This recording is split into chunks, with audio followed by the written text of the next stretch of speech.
നമസ്കാരം, എല്ലാവർക്കും പ്രവാസി മലയാളിയിലേക്ക് സ്വാഗതം. യുഎയിലെ ഫുജൈറ, റാസൽ ഖൈമ, അജ്മാൻ, ഉമ്മുൽ ഖുവൈൻ, ഷാർജ എന്നീ എമിറേറ്റുകളിലാണ് പേമാരി ദുരിതം വിതച്ചത്. ജൂലൈ 27-നാണ് ഇവിടങ്ങളിൽ മഴ ശക്തി പ്രാപിച്ച് മിന്നൽ പ്രളയത്തിലേക്ക് വഴിവെച്ചത്. ഏഷ്യൻ വംശജരായ 7 പേർ മരിക്കുകയും താമസ സ്ഥലങ്ങളിൽ വെള്ളം കയറിയതിനെ തുടർന്ന് ഇന്ത്യക്കാരടക്കം നിരവധി പേർ വീടുകളിൽ നിന്ന് ഹോട്ടലുകളിലേക്ക് മറ്റ് താൽക്കാലിക കേന്ദ്രങ്ങളിലേക്കും മാറ്റിപ്പാർപ്പിക്കുകയും ചെയ്തത്. ഇത്തരത്തിൽ മഴക്കെടുതിയെ തുടർന്നുണ്ടായ വെള്ളപ്പൊക്കത്തിൽ വീടൊഴിയേണ്ടി വന്നവർക്ക് ധനസഹായം പ്രഖ്യാപിച്ചിരിക്കുകയാണ് ഷാർജ ഭരണാധികാരി. ഹോട്ടലുകളിലും താൽക്കാലിക കേന്ദ്രങ്ങളിലും താമസിച്ചവർക്ക് 50,000 ദിർഹം വീതം സഹായം കൈമാറും. ഇത് സംബന്ധിച്ച് ഉദ്യോഗസ്ഥർക്ക് ഭരണാധികാരി നിർദ്ദേശം നൽകി കഴിഞ്ഞു.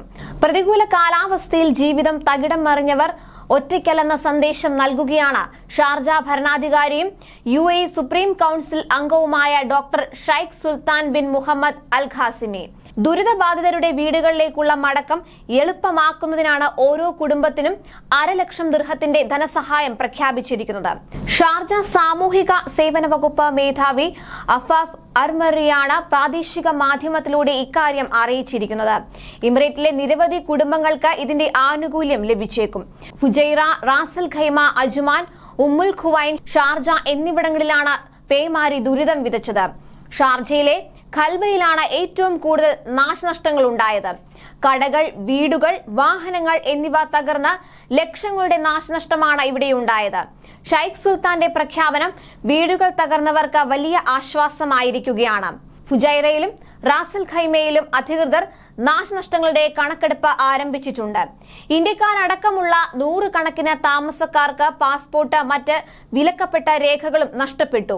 പുതിയ രേഖകൾ ലഭ്യമാക്കാൻ അടിയന്തര നടപടി സ്വീകരിക്കുമെന്ന് അധികൃതർ ഉറപ്പു നൽകിയെങ്കിലും അവധിക്ക് നാട്ടിൽ പോകാനിരുന്ന പലരും ആശങ്കയിലാണ്. ലൈസൻസ്, ഓഫീസ് രേഖകൾ, സർട്ടിഫിക്കറ്റുകൾ എന്നിവ നഷ്ടപ്പെട്ടവരാണ് ഏറെ പേരും. എന്നാൽ രേഖകൾ നഷ്ടമായവർക്ക് എല്ലാ സഹായവും ലഭ്യമാക്കുമെന്ന് ഫുജൈറ KMCC പ്രവർത്തകർ പറഞ്ഞത്. ഇന്ത്യൻ സോഷ്യൽ സെന്ററിൽ റിപ്പോർട്ട് ചെയ്താൽ കോൺസുലേറ്റുമായി ബന്ധപ്പെട്ട നടപടികൾ സ്വീകരിക്കുമെന്ന് KMCC പ്രവർത്തകർ അറിയിച്ചത്. ദുരിതബാധിതർക്ക് KMCCയുടെ നേതൃത്വത്തിൽ ഭക്ഷണം, വസ്ത്രങ്ങൾ, മറ്റ് അവശ്യ സാധനങ്ങൾ അടങ്ങിയ കിറ്റ് തുടങ്ങിയവ എത്തിച്ചു നൽകിയിരുന്നു.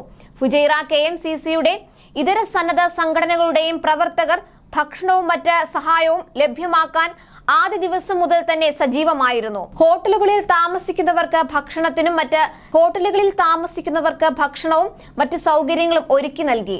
പാസ്പോർട്ടും മറ്റ് രേഖകളും നഷ്ടമായവർക്ക് എല്ലാ സഹായവും നൽകുമെന്ന് തന്നെയാണ് Indian consul general doctor Aman Puri KMCC നേതാക്കൾക്ക് ഉറപ്പു നൽകിയിരുന്നു. കൂടുതൽ പ്രവാസി വാർത്തകൾക്കായി ഈ ചാനൽ സബ്സ്ക്രൈബ് ചെയ്യുക.